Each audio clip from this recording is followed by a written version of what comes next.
ሃይ እንዴት ናችሁ የቻናላችን ተከታታዮች የእንግሊዝ ፕሪሚየር ሊግ 35ኛ ሳምንት መርሃ ግብር እንግዲህ በዋንጫ ፉክክሩም ሆነ በዚህ በአውሮፓ መድረክ ተሳትፎ ላይ ቀጥተኛ የሆነ ተጽዕኖ ያላቸውን ጨዋታዎች አስመልክቶናል። ዛሬ የተደረገው በዚህ በጨዋታው ክብደት ብቻ የምንለካው ከሆነ ምናልባት የሳምንቱ ትልቁ ጨዋታ ተብሎ ሊጠቀስ የሚችል ሁለቱን የእንግሊዝ ምድር እግር ኳስ ሀያላን ቡድኖች ያገናኘው የላንክሻየር ደርቢ ኦልትራፎርድ ላይ ማንቸስተር ዩናይትድን ከሊቨርፑል አጫውቶ በማንቸስተር ዩናይትድ 3-2 አሸናፊነት ተጠናቋል። ጎሎቹን ለማንቸስተር ዩናይትድ ማቲያስ ኩኛ እንደዚሁም ደግሞ ቤንጃሚን ሼሽኮና ኮቢ ሜይኑ ሲያስቆጥሩ ለሊቨርፑል ደግሞ ዶሚኒክ ሶቦዝላይ እና ኮዲ ጋክፖ ናቸው ጎሎቹን ያገቡት። ሁለቱም ቡድኖች በዚህ በአውሮፓ ቻምፒየንስ ሊግ የቀጣዩ ውድድር ዓመት ላይ ለመሳተፍ ጠንካራ ፉክክር እያደረጉ የሚገኙ ቡድኖች ናቸውና እርስ በርስ መገናኘታቸው የአንዳቸውን በቀጣዩ ውድድር ዓመት በቻምፒየንስ ሊግ መሳተፍ የሌላቸውን ደግሞ መቅረት ሊወስን የሚችል አይነት ግንኙነት ነበር።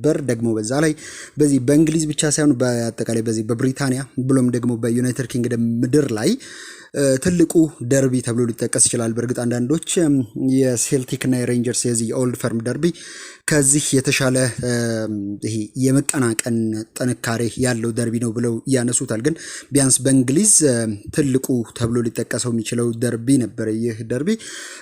የአሰልጣኝ ማይክል ካሪክ ቡድን ማንቸስተር ዩናይትድ በቀጣዩ ውድድር ዓመት ወደ አውሮፓ ቻምፒየንስ ሊግ ለመመለስ 1 ነጥብ ብቻ እንደሚያስፈልገው ከጨዋታው አስቀድሞ ጭምር ተረድቶ ነበር። አስቀድሞ በተደረጉ ጨዋታዎች ላይ የቦርንመዝ ነጥብ መጣልን ተከትሎ ማለት ነው እና ይህ በእርግጥ ማንቸስተር ዩናይትድ አላዘናጋውም። ከጨዋታው ጅምር አንስቶ በተለይ በመጀመሪያው አጋማሽ የማጥቃቱን ኢኒሼቲቭ ወስዶ ነበር ሲጫወት የነበረው እና ጎልም ደግሞ ለማግኘት ብዙ መጠበቅም አላስፈለገውም። 6ኛው ደቂቃ ላይ መነሻው የቆመ ኳስ ወይ ደግሞ የማዕዘን ምት የሆነን ኳስ የሊቨርፑል ተከላካዮች በትክክል ማጽዳት ሳይችሉ ቀርተው ከሳጥኑ ጫፍ ላይ ቆሞ ይጠብቅ የነበረው ማቲያስ ኩኛ መጀመሪያ ኳሱን መታው። ከዛ ብሎክ ተደረገ ወይም ተደረቡበት፣ ድጋሚ መቶት ወደ ጎልነት ቀይሮታል።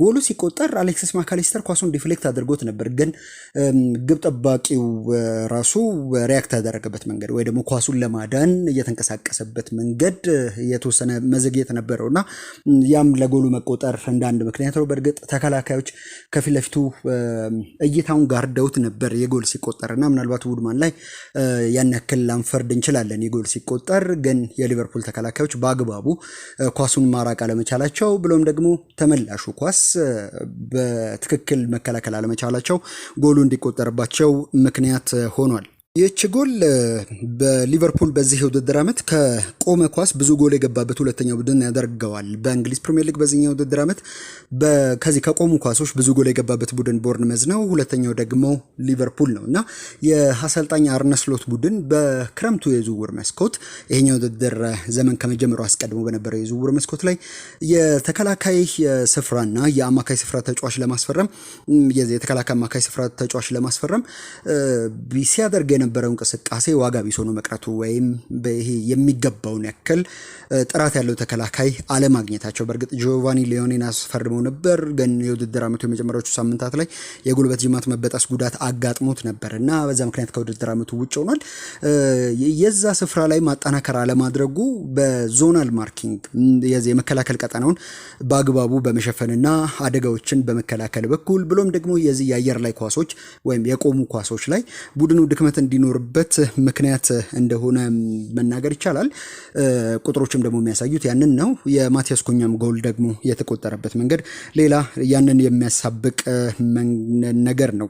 ማንቸስተር ዩናይትድ ደግሞ ከዚህ ከቆሙ ኳሶች በሊጉ ብዙ ጎሎችን በማግባት የሚበለጠው በሊጉ መሪ በአርሰናል ብቻ ነው እና ሩበን አሞሪም ከማንቸስተር ዩናይትድ ከመልቀቁ አስቀድሞ ለዚህኛው የውድድር ዓመት በብዙ ካሻሻላቸው ጉዳዮች መካከል አንደኛው የዚህ የቆመ ኳስ አጠቃቀም ነው። የቡድኑ የቆመ ኳስ አጠቃቀም በተለይ በማጥቃት ጊዜ እጅግ በጣም አስደናቂ ነው።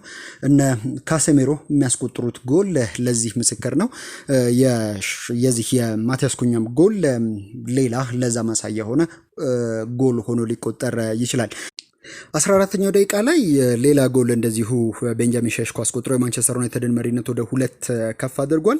ከግራ በኩል ተሻምቶ ብሩኖ በጭንቅላቱ ሊሞክረው ያሰበው ወይስ ደግሞ ለቤንጃሚን ሼሽኮ ያቀበለው እርግጠኛ መሆን የማይቻል ኳስ ግብ ጠባቂው ሲመልሰው ቤንጃሚን ሼሽኮ ወደ ጎልነት ቀይሮታል። ግን ሼሽኮ በመጨረሻ ንክኪው ኳሱን ወደ ጎልነት በሚቀይርበት የመጨረሻ ንክኪው ላይ በጣቶቹ ኳሱን ጥቂት ጨርፍ ያደረገው ይመስላል። ግን ደግሞ የእጁ ሁኔታ ወይም የእጁ የተገኘበት ፖዚሽን ከዚህ ከተፈጥሯዊ የሰውነት ክፍሉ የራቀ አልነበረም እና በዛ ምክንያትም ነው ወደ ጎሉ የጸደቀው ማለት ነው።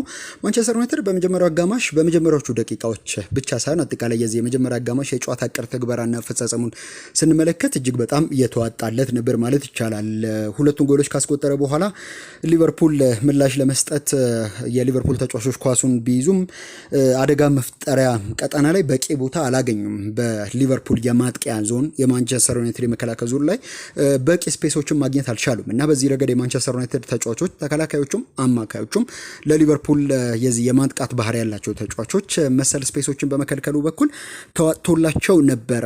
በቂ ሙከራዎችንም ደግሞ አድርገዋል ማለት አይቻልም። ከሳጥን ውጭ ነበሩ አራቱም የሊቨርፑል ሙከራዎች ተደርገዋል ብሎ መናገር የሚቻለው ምናልባት ኮዲ ጋክፖ፣ ፍሎሪያን ቨርትስ ያደረጓቸው ከሳጥን ውጭ ሙከራዎች እንደው ተጠቃሽ ሊሆኑ ይችላሉ። ከዛ ባሻገር ራያን ግራቨንበርግ የሞከረው ኳስ ብቻ ነው እንደው ኢላማውን የጠበቀ ተብሎ በመጀመሪያው አጋማሽ ላይ የተመዘገበው። በአንጻሩ በማንቸስተር ዩናይትድ በኩል የሊቨርፑል ተጫዋቾች ኳሱን ይዘው ወደ ማጥቃት ዞን በሚመጡበት ጊዜ ከኋላቸው የሚተዉትን ቦታዎች በፈጣን ሽግግር ለማጥቃት ይሞክር ነበር እና በነዛም ሽግግሮች በነዛም የመልሶ ማጥቃት እንቅስቃሴዎች አደገኛ መስሎ ይታይ ነበር ምንም እንኳን ከዛ በኋላ ተጨማሪ ጎል ማግኘት ባይችልም እና የአሰልጣኝ ማይክል ካሪክ ቡድን ከኳስ ጋር ሆነ ከኳስ ውጭ በመጀመሪያው አጋማሽ የነበረው የበላይነት እጅግ በጣም የሚያስደንቅ ነበር። አጠቃላይ በአጋማሹ 8 ሙከራዎችን አድርጓል። 3ቱ ኢላማቸውን የጠበቁ ነበሩ። እንግዲህ ከነዛ 3 ሙከራዎች መካከል ነው ሁለቱን ወደ ጎልነት ቀይሮ ማንቸስተር ዩናይትድ ሁሉንም ነገር ይሄ ምቹ በሆነ ሁኔታ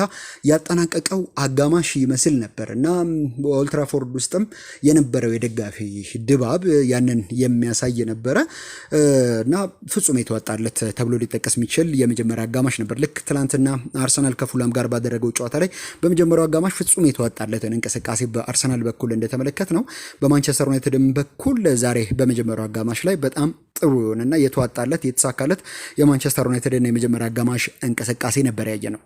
ሁለተኛውን አጋማሽ በማንቸስተር ዩናይትድ በኩል በመጀመሪያው አጋማሽ ጉዳት አጋጥሞት የነበረው አንደኛውን ጎል አስቆጣሪ ቤንጃሚን ሼሽኮ በአማድ ዲያሎ ከተቀየረ በኋላ ነበር የተጀመረው እና ከሌላ ከቆመ ኳስ ሃሪ ማጓየር ጎል ሊያስቆጠር ተቃርቦ የነበረበትም አጋጣሚ ነበር። ነገር ግን ሊቨርፑል በሁለተኛው አጋማሽ እጅግ በጣም ተሻሽሎ ነበር የቀረበው። ልክ ስለ መጀመሪያው አጋማሽ የማንቸስተር ዩናይትድ እንቅስቃሴ እንለን እንደነበረው የሊቨርፑል የሁለተኛው አጋማሽ ጅምር በጣም አስደናቂ ነበር እና ደግሞ ወዲያውም ነበር ጎል ያገኙት። 47ኛው ደቂቃ ላይ አማድ ዲያሎ ተቀይሮ የገባው ኮትዲቯራዊ የመስመር አጥቂ ለአይደን ሃቨን ወደ ኋላ መልሶ ለማቀበል የሞከረውን ኳስ ያቋረጠው ዶሚኒክ ሶቦዝ ላይ ራሱ ድሪብል እያደረገ ገብቶ የሊቨርፑልን ወደ ጨዋታ መመለስ ያበሰረሽ ጎል አግብቶ ጨዋታ 2-1 ሆነ።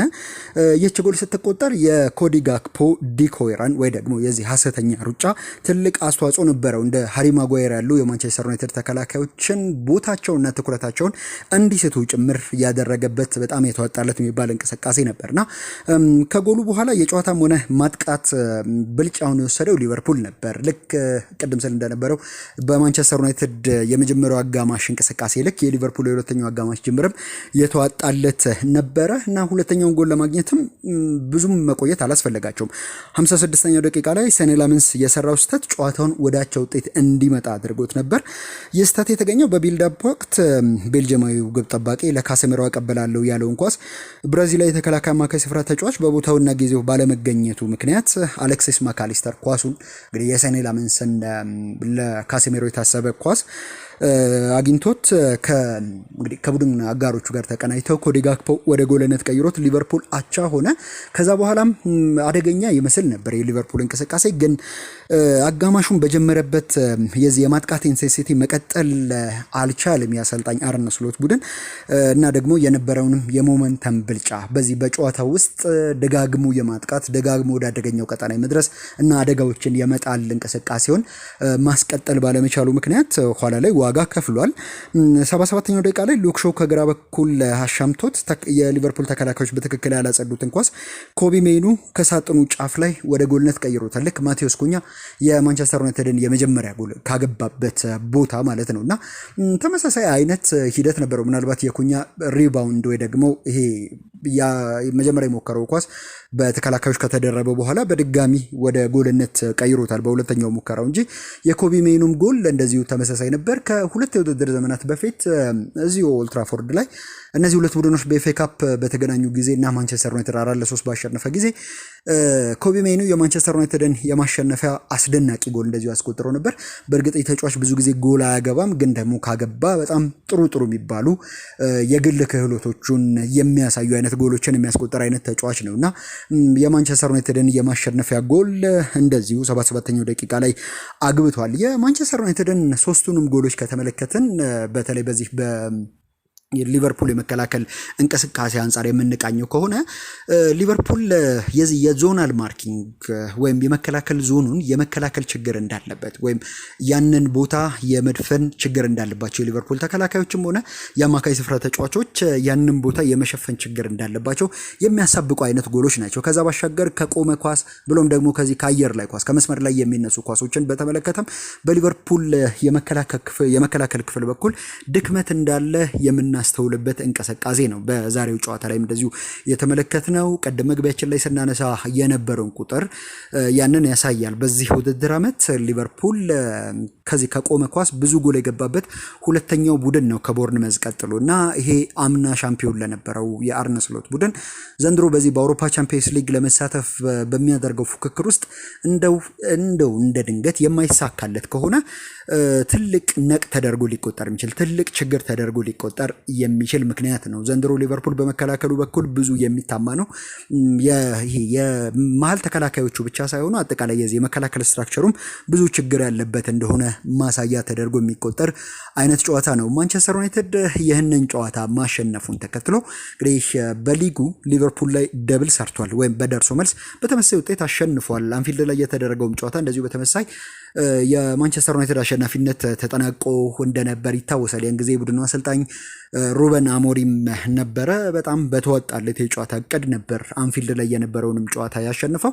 ማንቸስተር ዩናይትድ ዛሬ ማሸነፉን ተከትሎ በአሰልጣኝ ማይክል ካሪክ ስር ከሁለት የውድድር ዓመታት በኋላ ወደ አውሮፓ ቻምፒየንስ ሊግ ተመልሷል። እንግዲህ እንደ ዩናይትድ ያለ የከዚህ ቀደም ዓመታት ታሪኩን የምናውቀው ቡድን በአውሮፓ ቻምፒየንስ ሊግ ያለፉትን ሁለት ዓመታት አልተጫወተም ሲባል ብዙ ደጋፊዎቹን የሚያስከፋ አይነት ነው። ክለቡም ደግሞ በዚህ በፋይናንሱ ረገድ ላለበት ችግር እንደ አንድ ትልቅ እፎይታ ሊቆጠር የሚችል ነው የአውሮፓ ቻምፒየንስ ሊግ ተሳትፎ።